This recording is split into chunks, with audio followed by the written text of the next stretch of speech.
Hello दोस्तों, नमस्कार। Santoshi IAS में आप सभी का एक बार फिर स्वागत है। आज यहाँ पॉलिटी का 16 लेक्चर होगा। इससे पहले हमने 15 लेक्चर तक खत्म कर दिया है। जाकर आप वहां पर देख लीजिए। हमारे चैनल पर ऐसा नहीं है कोई चीज बीच में ही छोड़ दिया जाता है। इस चैनल पर आपका जो भी कंटेंट होता है वो पूरा सिलेबस के अकॉर्डिंग पूरा एक एक चीजें करवाई जाती है। कभी बीच में नहीं छोड़ा जाता। जो भी आपका चाहे आपका मॉडर्न हिस्ट्री आपका कंप्लीट हो गया हो, एंशिएंट हिस्ट्री कंप्लीट हो गया होगा, पूरा इंडियन ज्योग्राफी कंप्लीट हो गया है, हर एक चीजें आपको अच्छे सिस्टमेटिक ढंग से मिल जाएंगी।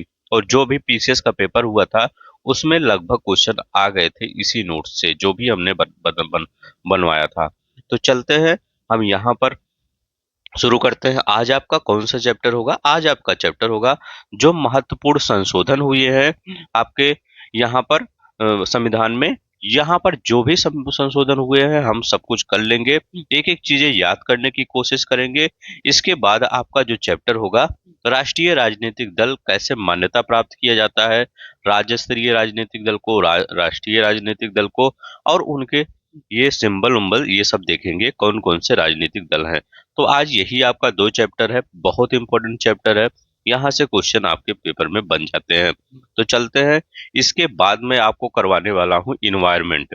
इन्वायरमेंट आपका दो आपके बुक से करवाऊंगा। वो दो बुक आपका होगा, एक परीक्षा वाणी होगा और एक घटना चक्र होगा। दोनों का कंबाइन आपका जो होगा ये इन्वायरमेंट कंप्लीट करवा दूंगा। कोई भी क्वेश्चन आप पेपर में उस नोट्स से नहीं ऊपर जाएगा, ठीक है। तो आप, अगर आपको, प्लीज आप थोड़ा सा सपोर्ट करिएगा ताकि हमारा एक मनोबल एक मोटिवेशन बना रहे आपको ये सब लाने के लिए, क्योंकि यहाँ पर लिखना पड़ता है, बहुत ही टाइम लगता है हमको ये सब करने में। तो प्लीज आप सब अगर नए होंगे तो प्लीज सब्सक्राइब कर लेंगे चैनल को, वीडियो को लाइक कर देंगे और शेयर भी कर देंगे अपने ग्रुप में, किसी भी ग्रुप में। तो चलते हैं, हम यहाँ पर शुरू करते हैं, देखते हैं। हाँ, इस पीडीएफ को आप क्या करेंगे, जा करके टेलीग्राम चैनल से डाउनलोड कर लेंगे। टेलीग्राम का लिंक नीचे दिया गया है, दो लिंक दिया गया है टेलीग्राम का। एक 2.0 है, वहां पर इसका आपको सिर्फ क्या मिलेगा, क्विज मिल जाएगा। और जो अलग आपका है वहां पर क्या मिलेगा, इसका पीडीएफ मिलेगा। तो चलते हैं, हम शुरू करते हैं। देखिए पहला क्वेश्चन क्या कह रहा है, पहला कह रहा है प्रथम संविधान संशोधन 1951। तो पहली बार तो यही संविधान संशोधन हुआ था 1951 का। ये कब प्रथम हुआ था? 1951 में। जब ऐसे याद कर लीजिए, 1951 लास्ट में एक आ रहा है तो ये प्रथम याद रख लीजिए, 1951 में। अब इसमें क्या किया गया था, नवीं अनुसूची जोड़ी गई थी। नवीं अनुसूची के विषयों पर न्यायालय न्यायिक समीक्षा नहीं कर सकते थे। अब इसकी जरूरत क्यों पड़ी थी नवीं अनुसूची की? देखिए क्या होता था, जब हमारा भारत आजाद हुआ था तो उस समय बहुत जगह फैक्ट्रियां लगाई जा रही थी, सड़कें बनाई जा रही थी, रेल ट्रांसपोर्ट की सिस्टम डेवलप किया जा रहा था। बट क्या हुआ था, लोगों की वो प्राइवेट जमीन थी, मतलब लोगों की वो जमीन थी। पब्लिक जमीन होने के लिए उसमें बहुत से कानूनी पेच रहता था। तो क्या किया जाता था, कोई देता नहीं था अपनी जमीन, तो कैसे डेवलप किया जाए कोई भी इंफ्रास्ट्रक्चर, पब्लिक इंफ्रास्ट्रक्चर। उसके लिए ये अनुसूची डेवलप की गई ताकि आप न्यायालय में कोई भी आप क्या कर सकते हैं, उसमें नहीं जा सकते हैं। तो बहुत से ऐसे विषय थे जिस पर ये इसको लाने की जरूरत की गई। तो नवी अनुसूची के विषयों पर न्यायालय में न्यायिक समीक्षा नहीं कर सकते थे। तो ये याद रखेंगे कौन सा संशोधन था, ये प्रथम संशोधन अधिनियम 1951 था। इसमें ये जोड़ा गया, नवी अनुसूची जोड़ा गया, और उसमें कहा गया कि जो नवी अनुसूची में जो विषय चला जाएगा उस पर न्यायिक समीक्षा नहीं, न्यायालय में नहीं लाया जा सकता है। तो ये इंपॉर्टेंट है, प्रथम संशोधन अधिनियम 1951। दूसरा क्या कहता है, अब जो नेक्स्ट संशोधन हुआ था आपका, ये सातवां संविधान संशोधन हुआ था। कौन सा सातवां संशोधन हुआ था? 1956 में हुआ था। अब ये देखिए, डेट भी याद रखिएगा, 1956 में। भाषा के आधार पर राज्यों का पुनर्गठन का निर्णय लिया गया।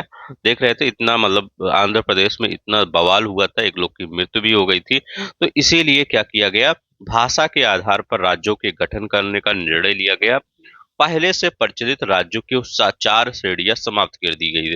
पहले कौन थे, ए बी सी डी ये सब श्रेणियां चलती थी, तो उसको क्या कर दिया गया, समाप्त कर दिया गया, और 14 राज्य और 6 केंद्र शासित प्रदेश बनाए गए। मतलब प्रथम दृष्टया क्या बनाया गया, 14 राज्य और 6 केंद्र शासित प्रदेश बनाए गए। तो आपको ये याद रखना पड़ेगा कि जो सातवां संशोधन था उसमें किससे रिलेटेड था। तो सातवां जो संविधान संशोधन था 1956 में हुआ था। भाषा के आधार पर राज्यों का पुनर्गठन किया गया। राज्यों में प्रचलित राज्यों की 4 श्रेणियां समाप्त कर दी गई, पहले से जो प्रचलित थी 4 श्रेणियां, और 14 राज्य और 6 केंद्र शासित प्रदेश बनाए गए। तो ये याद रखेंगे।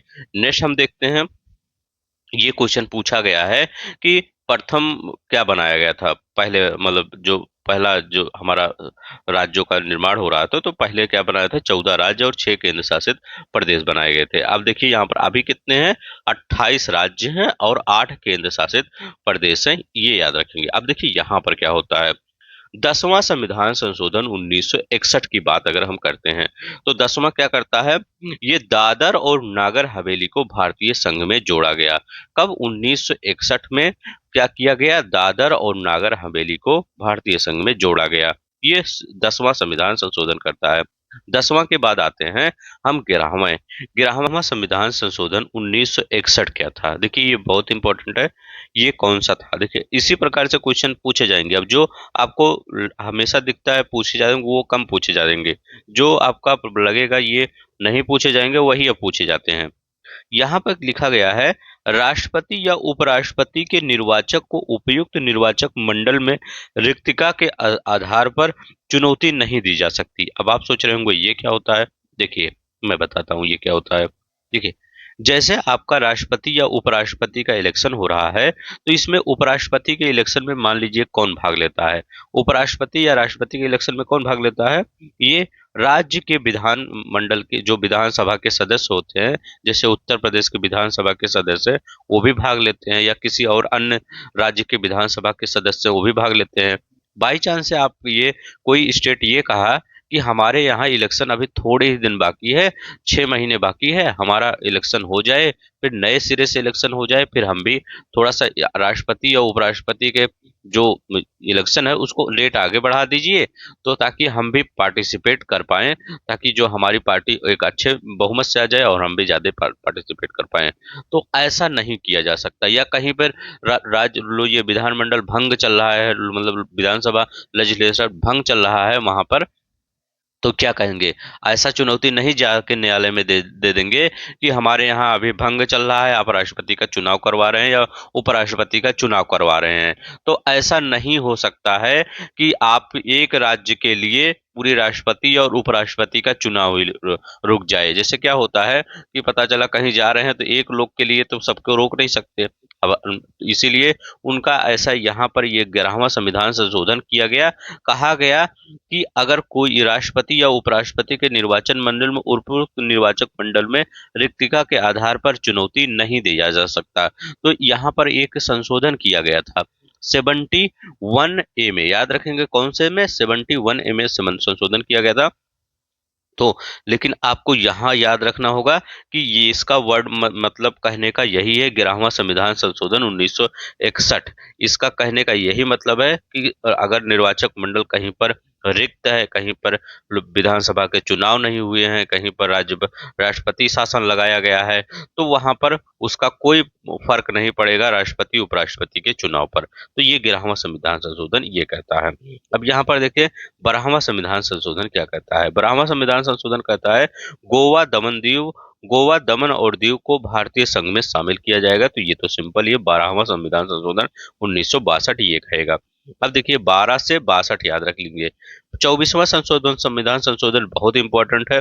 संसद संशोधन कर सकती है संविधान के किसी भी हिस्से में मूल अधिकार में भी। इसीलिए जो आपका 73 में 1973 में केशवानंद भारती केस आया और इसी मामले पर बहुत बड़ी बेंच आपकी गठित हो गई, या मतलब मामला कुछ और था लेकिन उस वहां पर वो जो दिया गया था, वर्डिक्ट दिया गया था, वो पूरा यहाँ पर भी लागू कर दिया गया। तो यहाँ पर 24वां संविधान संशोधन क्या किया गया था, यहाँ पर 1971 में संसद संशोधन कर सकती है संविधान के किसी भी हिस्से में, मूल अधिकार में भी। इसके बाद 73 आया, केशवानंद भारती, उन्होंने कहा आप मूल अधिकार में तो संशोधन करिए, नो प्रॉब्लम है, लेकिन उसके मूल ढांचे को कभी मत टच करिएगा। ठीक है, कब? उसके जो बेसिक स्ट्रक्चर है, केशवानंद भारती 1973 में, वो इसमें यही कहा गया कि आप उसके बेसिक स्ट्रक्चर को कभी भूल कर भी मत टचिए करिएगा, संसद को बता दिया गया।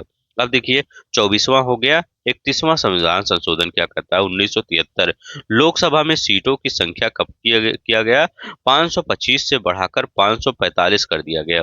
कितना? 525 से बढ़ाकर 545 कर दिया गया लोकसभा में सीटों की संख्या। 31वां संविधान संशोधन। 36वां संविधान संशोधन 1975 में क्या था, भारतीय संघ में सिक्किम को पूर्ण राज्य का दर्जा दे दिया गया। किसको? भारतीय संघ में सिक्किम को पूर्ण राज्य का दर्जा दे दिया गया।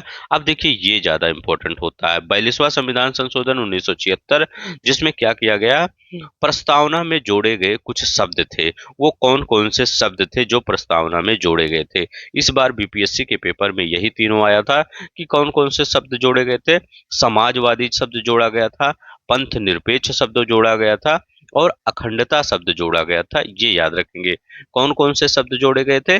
समाजवादी जोड़ा गया था, पंथ निरपेक्षता जिसको धर्म निरपेक्षता या सेकुलर आप कहते हैं, और अखंडता शब्द जोड़ा गया था। तो ये तीनों वर्ड जोड़े गए थे, किसमें? प्रस्तावना में जोड़े गए थे। और भाग संविधान के भाग 4 का नागरिकों के मूल कर्तव्य भी जोड़ा गया था। तो याद रखेंगे, नागरिकों के जो मूल कर्तव्य है ये भी जोड़ा गया था 42वें संविधान संशोधन 1976 के द्वारा। राष्ट्रपति को मंत्रिमंडल की सलाह मानने के लिए बाध्य कर दिया गया। किसको? राष्ट्रपति पहले मंत्रिमंडल की सलाह नहीं मानना, वो कोई फर्क नहीं पड़ता, लेकिन यहाँ पर क्या किया गया, राष्ट्रपति को मंत्रिमंडल की सलाह मानने के लिए बाध्य कर दिया गया। इसके बाद 44वां संविधान संशोधन 1978 आया है, ये भी बहुत इंपॉर्टेंट था। राष्ट्रपति को विधेयकों को पुनर्विचार हेतु एक बार वापस भेजने की शक्ति देती गई, कि आप एक बार विधायक विधेयक जो बिल होता है उसको वापस एक बार भेज दीजिए। राष्ट्रीय आपात के संदर्भ में आंतरिक अशांति के स्थान पर सशस्त्र विद्रोह शब्द रखा गया। जो इमरजेंसी, नेशनल इमरजेंसी लगती है, उसमें क्या किया गया कि आप आंतरिक अशांति के आधार पर स्थान पर सशस्त्र विद्रोह। तो आंतरिक अशांति, ये ऐसे क्वेश्चन बनेगा कि आंतरिक अशांति के आधार पर सशस्त्र विद्रोह शब्द कहाँ पर ये किया गया, मतलब किस संविधान संशोधन द्वारा जोड़ा गया? तो 44वें संविधान संशोधन द्वारा जोड़ा गया। संपत्ति का अधिकार मूल अधिकार अब नहीं रहा, इसे विधिक अधिकार मात्र का दर्जा दे दिया गया। किस पर? विधिक अधिकार मात्र का इसको दर्जा दे दिया गया। राष्ट्रीय आपात के दौरान अनुच्छेद 20 और 21 द्वारा प्रदत्त मूल अधिकारों का निलंबन नहीं किया जा सकता है। कौन सा?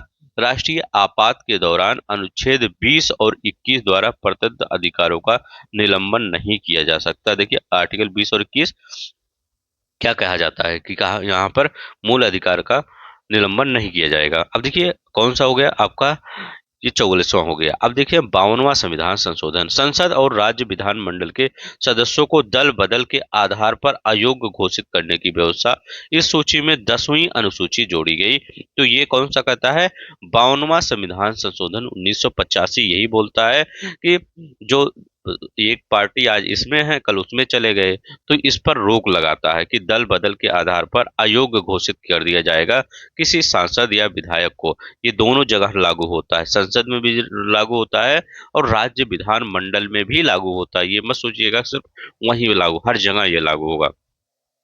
कौन सा? 52वां संविधान संशोधन। अब 52वां के बाद 98वां संविधान संशोधन, 58 नंबर का जो संविधान संशोधन है वो क्या कहता है, संविधान की आधिकारिक पाठ हिंदी भाषा में उपलब्ध कराया गया।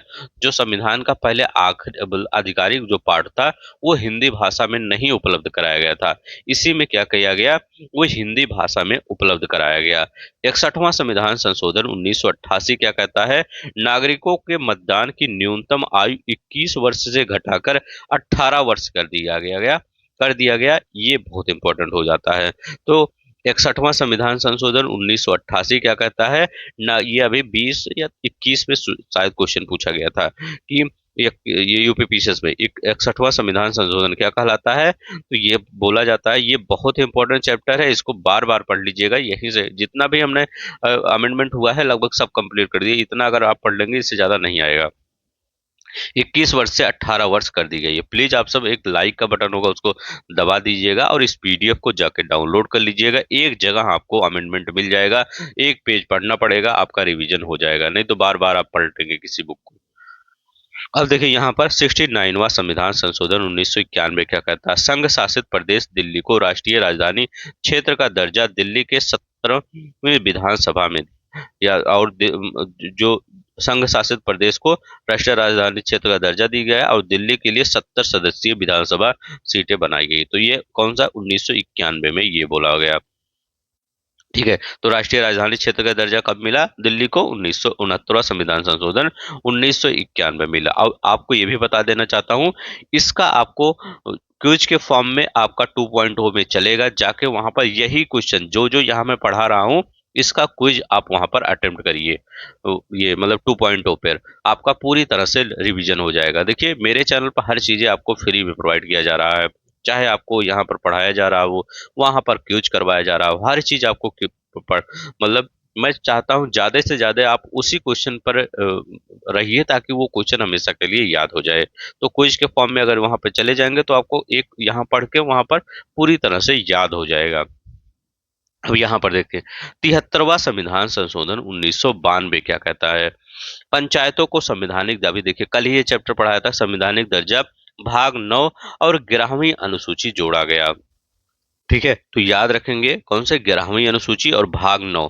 तो भाग 9 अगर पूछे और 11वीं अनुसूची तो ये 73वां संविधान संशोधन 1992 के तहत हुआ।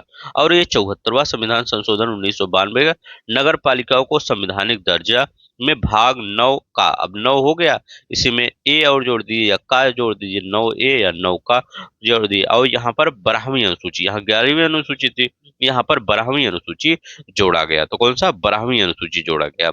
अब देखिए 73वां हो गया, 74वां हो गया। अब जो 84वां देखें, 84वां संविधान संशोधन 2001 क्या कहता है। लोकसभा और राज्य विधानसभा में सीटों का पुनर्निर्धारण पर रोक 25 वर्षों के लिए कर दिया गया, मतलब 2026 तक। वहां कई बार क्वेश्चन बीपीएससी में और यूपीपीसीएस में पूछा गया है कि लोकसभा की सीटों का जो पुनर्निर्धारण कब तक के लिए किया है, 2026 तक के लिए किया गया है। 24वां हो गया 86वां संविधान संशोधन, ये भी बहुत इंपॉर्टेंट है। 86वां 2002, हमेशा यहाँ पूछता है 86वां संविधान संशोधन कब हुआ था, तो कब बताएंगे 2002 में हुआ था। प्रारंभिक शिक्षा को मूल अधिकार का दर्जा अनुच्छेद 21A जोड़ा गया, 21 का जोड़ा गया, 21A जोड़ा गया, जिसमें कहा गया जो राज्य होगा 6 से 14 वर्ष के बच्चों को निःशुल्क और अनिवार्य प्रारंभिक शिक्षा प्रदान करे। कौन सा, ये जो 6 से 14 वर्ष के बच्चों को निःशुल्क राज्य जो करेंगे, 6 से 14 वर्ष के बच्चों को निःशुल्क और अनिवार्य शिक्षा प्रदान करे। अनुच्छेद 51 का में इसी के तहत 11वां मूल कर्तव्य जोड़ा गया। जो 51A है जो आपका मूल कर्तव्य हो गया, उसमें 11वां मूल कर्तव्य है और यहाँ पर 6 से 14 वर्ष के लिए, तो दोनों ही याद रखेंगे। अनुच्छेद 45 की विषय वस्तु बदली गई, आर्टिकल 45 की विषय वस्तु बदली गई। राज्य 6 वर्ष से कम आयु के बालकों के लिए प्रारंभिक बाल व्यवस्था एवं देखरेख और शिक्षा का उपबंध करेगा। तो ये सब किसमें कहा गया है, 86वां संविधान संशोधन 2002 में किया गया है, याद रखेंगे।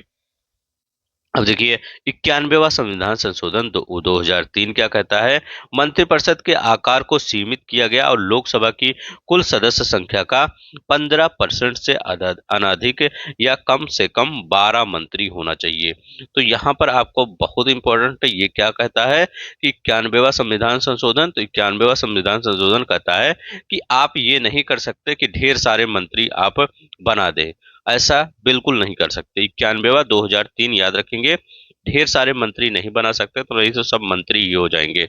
सबका वीआईपी खर्चा भी बहुत ज्यादा होता है, मतलब अगर मंत्री कोई बनता है तो उसका जो वीवीआईपी प्रोटोकॉल होता है वो भी बहुत राज्य सरकार पर भारी पड़ेगा। राज्य सरकार क्या आपके ऊपर जेब पर एक आम व्यक्ति जो टैक्स देता है उस पर भारी पड़ेगा, टैक्स और लिया जाएगा। तो इसीलिए बताया गया कि आप 15% से अधिक नहीं रख सकते और कम से कम 12 भी नहीं होना, 12 से कम नहीं होना चाहिए मंत्री। ठीक है, तो जो भी हो वो आप देखिएगा। ठीक है, मतलब वो दिखा, मतलब वहां बताया गया, मैं आपको नहीं बता रहा हूँ, कि वहां बताया गया कि आप 15% से मत रखिएगा और 12 से कम भी मत रखिएगा। ये कौन सा 91वां संविधान संशोधन। आप देखिए, 97वां संविधान संशोधन 2011 सहकारी समिति बनाने का अधिकार दिया गया। अनुच्छेद 19 के तहत मौलिक अधिकार बन गया इसमें। और ये अनुच्छेद भाग 9 खा जुड़ा जो सहकारी समितियां, जैसे 9 जुड़ा था तो वो क्या पंचायतों के लिए, 9A जुड़ा था तो वो किसके लिए जुड़ा था, ये नगर पालिका उनके के लिए जुड़ा था।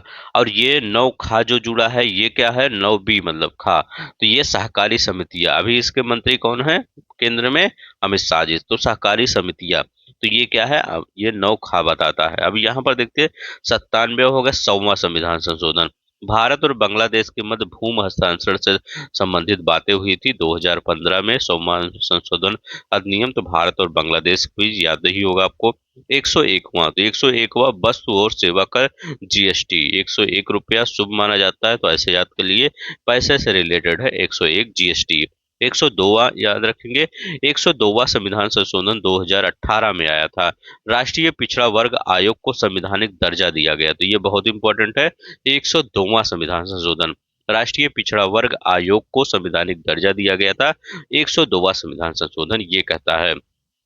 103वां संविधान संशोधन अधिनियम 2023 सामान्य वर्ग के गरीबों को आर्थिक आधार पर 10 वर्ष का आरक्षण, मतलब वो सॉरी 10% का आरक्षण ईडब्ल्यूएस आया था। 100 पर गलत हो गया है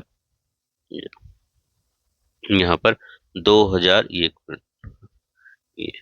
ये 2023 नहीं होगा, ये आपका जो 103वां संविधान संशोधन था ये 2019 में आया था। ठीक है, ये आप सही कर लीजिएगा, कब, 2019 में आया था। ठीक है, ये 10% आरक्षण की जो बात यहाँ पर की गई थी। ठीक है, ईडब्ल्यूएस के लिए। अब कौन सा संविधान संशोधन था, 103वां हो गया। अब 104वां संविधान संशोधन देखते हैं। 104वां संविधान संशोधन कब आया था, 2019 में आया था। लोकसभा और राज्य विधानसभा में आरक्षण में 10 वर्ष की वृद्धि कर दी गई। तो लोकसभा और राज्य विधानसभा के आरक्षण में कब क्या कर दी गई, 10 आरक्षण में 10% की वृद्धि कर दी गई यहाँ पर। और क्या किया गया, नाम निर्देशन द्वारा आंग्ल भारतीय समुदाय के प्रतिनिधित्व का समापन, जो ये सबसे ज्यादा इंपॉर्टेंट है नीचे वाला, जो आंग्ल भारतीय मतलब उनका समुदाय का प्रतिनिधित्व होता था, इसको समाप्त कर दिया गया। तो याद रखेंगे ये कब कर दिया गया, इसी 104वें संविधान संशोधन आंग्ल, ये अभी बीपीएससी में क्वेश्चन आया था कि आंग्ल भारतीय समुदाय का प्रतिनिधित्व किससे समाप्त कर दिया गया, तो 104वां संविधान संशोधन 2019 से समाप्त कर दिया गया। अब देखिए 105वां संविधान संशोधन 2021 में हुआ था। यहाँ पर क्या हुआ था, राज्यों को सामाजिक और शैक्षणिक रूप से पिछड़े वर्ग की पहचान करने की शक्ति बहाल कर दी गई। तो राज्यों को सामाजिक और, यहाँ पर लिखा गया सामाजिक और शैक्षणिक रूप से पिछड़े वर्ग की पहचान करने की शक्ति, 105वां, ये कम याद होगा आपको लेकिन ये याद रख लीजिएगा। 105वां संविधान संशोधन क्या कहता है, तो राज्यों को बताया गया कि आप सामाजिक और शैक्षणिक रूप से पिछड़े वर्ग की पहचान कीजिए जो पिछड़ा वर्ग है। अब देखिए 106वां संविधान संशोधन क्या कहता है, 106वां संविधान संशोधन 2023 क्या कहता है, महिलाओं के लिए सभी सीटों में से 1/3 सीटें, मतलब 33% सीटें आरक्षित कर दी गई हैं, जिसमें एसटी एसटी के लिए आरक्षित सीटें भी इसमें शामिल है। तो ये भी याद रखिए, ये भी पूछ सकता है क्या एसटी एसटी के लिए आरक्षित सीटें भी शामिल है, तो हाँ ये भी शामिल है। अब कहाँ कहाँ पर ये आरक्षित की गई, तो ये लोकसभा में आरक्षित की गई, ये राज्य विधानसभाओं में आरक्षित की गई, राष्ट्रीय राजधानी क्षेत्र दिल्ली की विधानसभाओं में ये आरक्षित की गई। तो लोकसभा, राज्य विधानसभा, राष्ट्रीय राजधानी क्षेत्र दिल्ली की विधानसभाओं में आरक्षित कर दी गई, तो ये याद रखेंगे। अब देखते हैं यहाँ पर जो राष्ट्रीय राजनीतिक दल हैं और उनके चुनाव चिन्ह, और यहाँ पर देखते हैं उनकी मान्यता किस हिसाब से दिया जा सकता है। अभी क्राइटेरिया चल रहा है कि कौन सा जो पार्टी होगा वो राष्ट्रीय पार्टी होगा। जैसे अभी आप पार्टी, आम आदमी पार्टी क्या बनी, राष्ट्रीय पार्टी बनी है। तो उसके लिए जो क्राइटेरिया होता है वो देखते हैं यहाँ पर, ज्यादा नहीं, थोड़ा सा कंफ्यूजन होगा आपको यहाँ पर, लेकिन मैं इतना सिंपल ढंग से बताने की कोशिश करूंगा ताकि याद हो जाए आपको। तो यहाँ पर देखिए, चुनाव चिन्ह आरक्षण आदेश 1968 के अनुसार किसी राजनीतिक दल को राष्ट्रीय राजनीतिक दल का दर्जा प्राप्त करने के लिए अधोलिखित में से तीन किसी एक शर्त को पूरा। अब जो दिया गया है, यहाँ पर सभी को नहीं पूरा करना, अथवा अथवा लिखा गया ना, किसी एक शर्त को आपको पूरा करना होगा, आपको राष्ट्रीय पार्टी का दर्जा मिल जाएगा। अब राष्ट्रीय पार्टी का दर्जा मिलना मतलब एक किसी भी पार्टी के लिए बहुत वो होता है। क्यों? क्योंकि अगर राष्ट्रीय पार्टी का दर्जा मिल जाता है तो उसका एक सिंबल जो होता है वो पूरी तरह से सिक्योर हो जाता है। उसको जो राष्ट्रीय चैनल होता है, आकाशवाणी होता है, दूरदर्शन, वहां पर आपको वो मतलब उनको एक समय मिलता है कि आप यहाँ पर फ्री में बातें कर सकते हैं। वैसे तो हर चैनल पे आप जा सकते हैं, लेकिन हर चैनल आपको पैसा देना पड़ेगा, लेकिन वहां पर आपके लिए एक रिजर्व कर दिया जाता है राष्ट्रीय पार्टी का दर्जा। तो बहुत से बेनिफिट होते हैं इसके। ठीक है, तो चलते हैं, देखते हैं क्या क्या इसमें काम, मतलब क्या क्या उसमें क्राइटेरिया फुलफिल करना पड़ता है किसी पार्टी को राष्ट्रीय पार्टी दर्जा होने के लिए। तो यहाँ पर देखते हैं पहला क्राइटेरिया क्या है। पहला क्राइटेरिया क्या है? यदि कोई पार्टी लोकसभा में, जो लोकसभा भी मोदी जी वाला इलेक्शन, मोदी जी वाला मैं कर रहा हूँ, मतलब लोकसभा वैसे समझ लीजिए, इसमें मोदी जी वाला नहीं है, मतलब मैं याद करवाने के लिए बोल रहा हूँ। लोकसभा के पिछले आम चुनाव में कम से कम तीन राज्यों के कुल मिलाकर लोकसभा की कुल सीटों में से कम 2% से, अब 2% आधे से अधिक को एक माना जाए, सीटें जीतती हो। अब देखिए यहाँ पर क्या करता है कि कि यहाँ पर लिखा गया है कि यदि कोई पार्टी लोकसभा के आम चुनाव में कम से कम तीन विभिन्न राज्यों से मिलाकर लोकसभा की कुल सीटों में से कम 2% जीतती है। अब 2% सीटें कितनी हो जाएंगी? 2% सीटें लगभग 11 सीटें, अगर 550 कम देखते हैं तो लगभग 11 सीटें हो जाएंगी। तो अब देखिए, यहाँ पर अगर कोई पार्टी है, मान लीजिए मैं कहता हूँ कोई पार्टी ए है, अगर वो लोकसभा का चुनाव हो रहा है, कम से कम तीन विभिन्न राज्यों में 11 सीटें जीत लेती है, एक राज्य में नहीं। अगर आप सोच रहे हैं कि यहाँ पर 80 सीटें हैं उत्तर प्रदेश में, तो 80 सीटें में तो ये कोई अगर 10-12 सीटें तो जीत ले, मान लीजिए कोई बहुत डोमिनेंट करता है यहाँ पर उत्तर प्रदेश में, तो वो तो 10-12 सीटें जीत लेगी।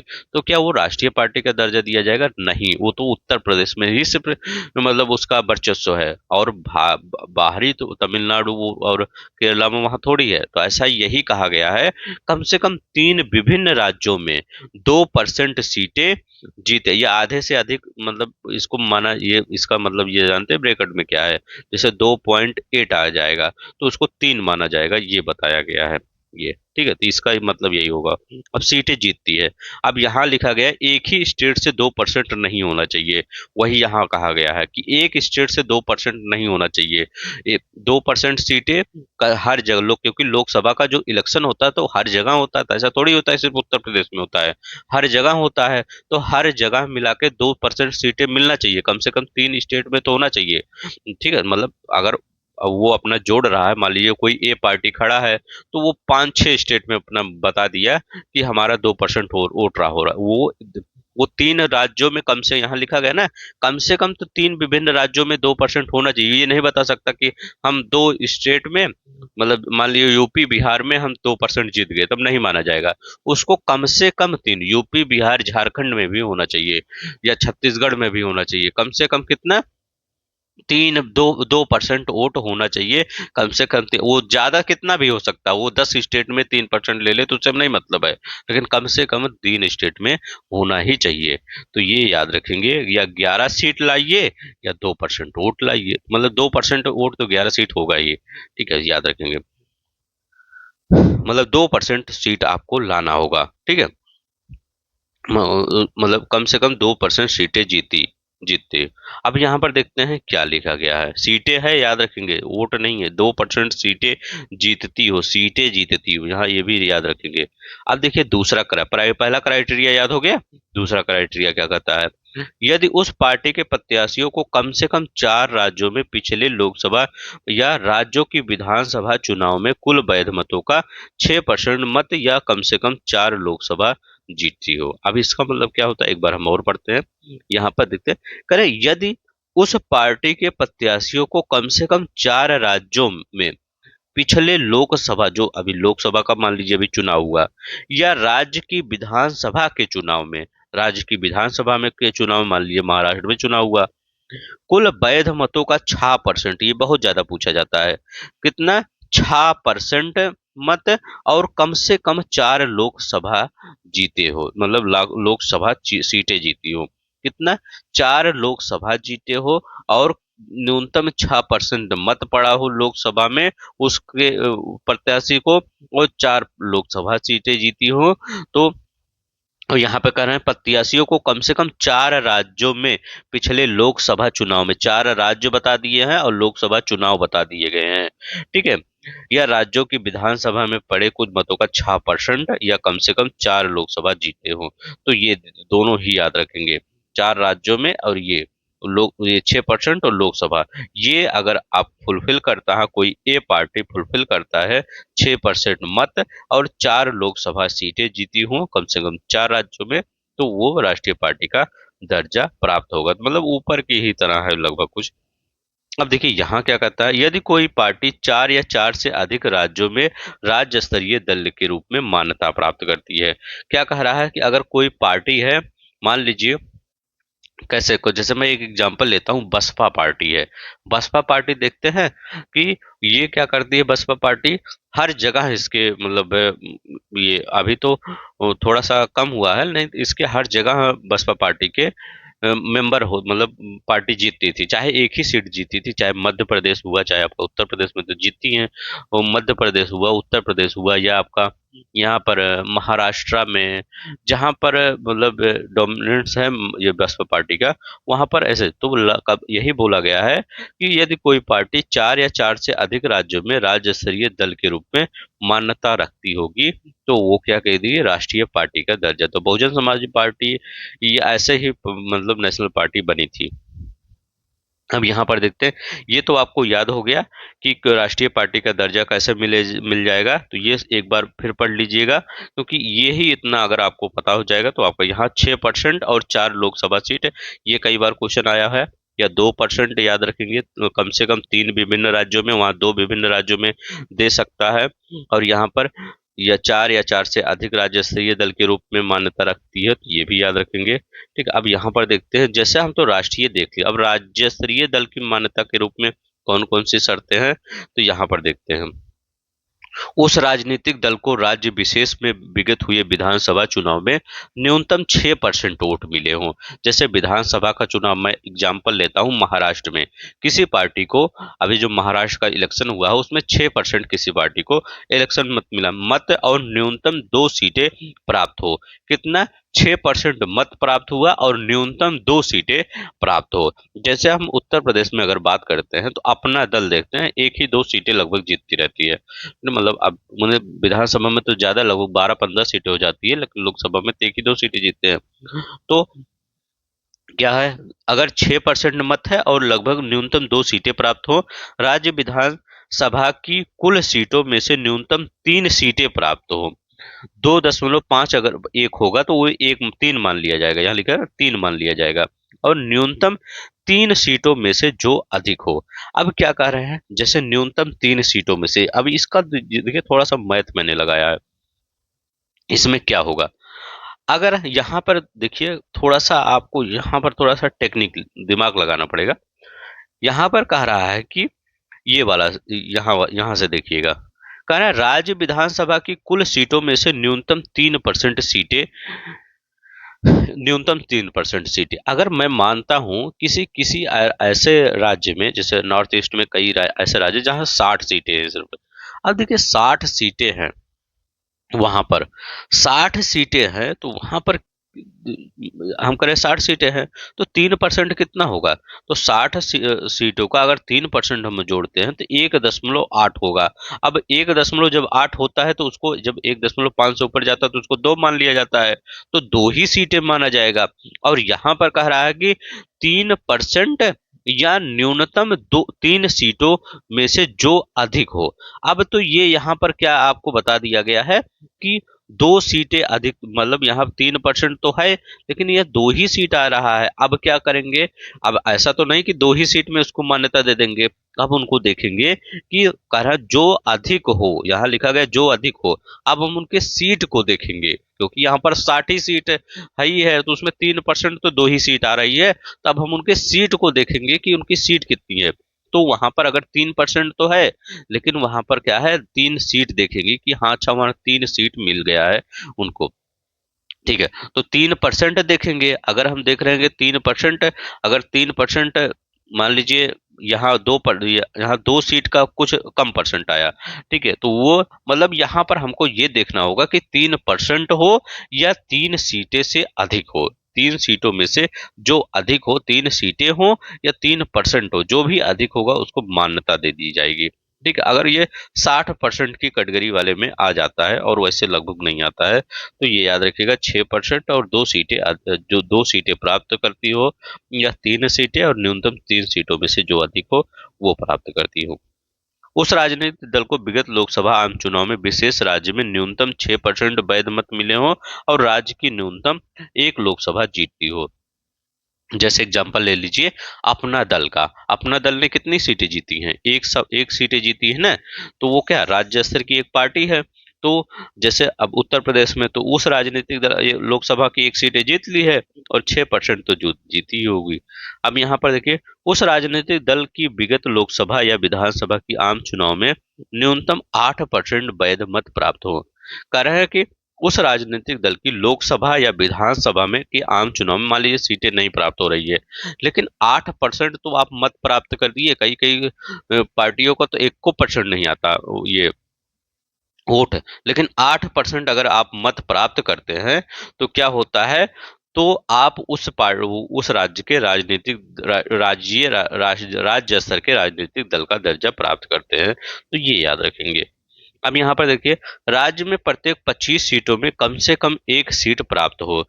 क्या राज्य में से प्रत्येक 25 सीटों में, जैसे मान लीजिए वहां पर 50 सीटें हैं, तो 25 सीटों, पहले 25 सीटों पे कितना, एक सीट प्राप्त हो गई, दूसरे 25 सीटों में एक सीट प्राप्त हो गई, तो वो भी मान लिया जाएगा कि ये राज्य स्तरीय पार्टी है। हम यहाँ पर देखते हैं, यहाँ का रहा कि वर्तमान में कुल 6 राष्ट्रीय राजनीतिक दल हैं। तो कौन सी है? भारतीय जनता पार्टी है, कांग्रेस पार्टी है, इनको बताने की जरूरत नहीं है। अब बहुजन समाज पार्टी है, इधर आप है, याद रखिएगा जो आप है अभी राष्ट्रीय, ये आप है अभी, इसको राष्ट्रीय राजनीति नेशनल पीपुल्स पार्टी, याद रखेंगे कौन सा, नेशनल पीपुल्स पार्टी एनपीपी, मार्क्सवादी कम्युनिस्ट पार्टी माकपा है, और बहुजन समाज पार्टी बसपा है। ठीक है, तो इतने हैं। अब यहाँ पर देखिए ये जित अभी हो सकता है कुछ चेंज हो गया होगा, देख लीजिएगा। मुझे लग रहा है कि ये नेशनल पीपुल्स पार्टी, ये एनपीपी, इतने ही है मुझे लग रहा है अभी। बहुजन समाज पार्टी, क्योंकि यहाँ पर जो पार्टी हार जाती है उसको चेंज के लिए, लेकिन अभी इतने ही हैं। बहुजन समाज पार्टी, मार्क्सवादी, नेशनल कम्युनिस्ट पीपुल्स पार्टी, भारतीय राष्ट्रीय कांग्रेस, भारतीय जनता पार्टी। अब यहाँ पर देखते हैं कुछ महत्वपूर्ण तथ्य देख लेते हैं। राजनीतिक दलों को पंजीकरण भारत के निर्वाचन आयोग द्वारा किया जाता है। हाँ, जन प्रतिनिधित्व अधिनियम 1951, ये याद रखेंगे, बहुत ही इंपॉर्टेंट है। जन प्रतिनिधित्व अधिनियम 1951 के तहत राजनीतिक दलों को पंजीकरण संबंधित प्रावधान किया गया है। राजनीतिक दलों को राष्ट्रीय दल और राज्य स्तरीय राजनीतिक दलों को राष्ट्रीय दल और राज्य स्तरीय दल के रूप में मान्यता भारत के निर्वाचन आयोग द्वारा ही प्रदान किए जाते हैं। ये सही है। भारत के संविधान का अनुच्छेद 326 में वयस्क मताधिकार को मान्यता दी गई है। ये याद रखिए, भारत के अनुच्छेद 326 में वयस्क मताधिकार के आधार पर मान्यता दी गई है। और भारत में मताधिकार और निर्वाचन होने का अधिकार सर्वाधिक अधिकार होता है, सांविधिक अधिकार होता है। याद रखेंगे कौन सा अधिकार होता है, ये सांविधिक अधिकार होता है। भारत में मताधिकार और निर्वाचन होने का अधिकार क्या, सांविधिक, संवैधानिक नहीं, सांविधिक अधिकार होता है। अब यहाँ पर देखते हैं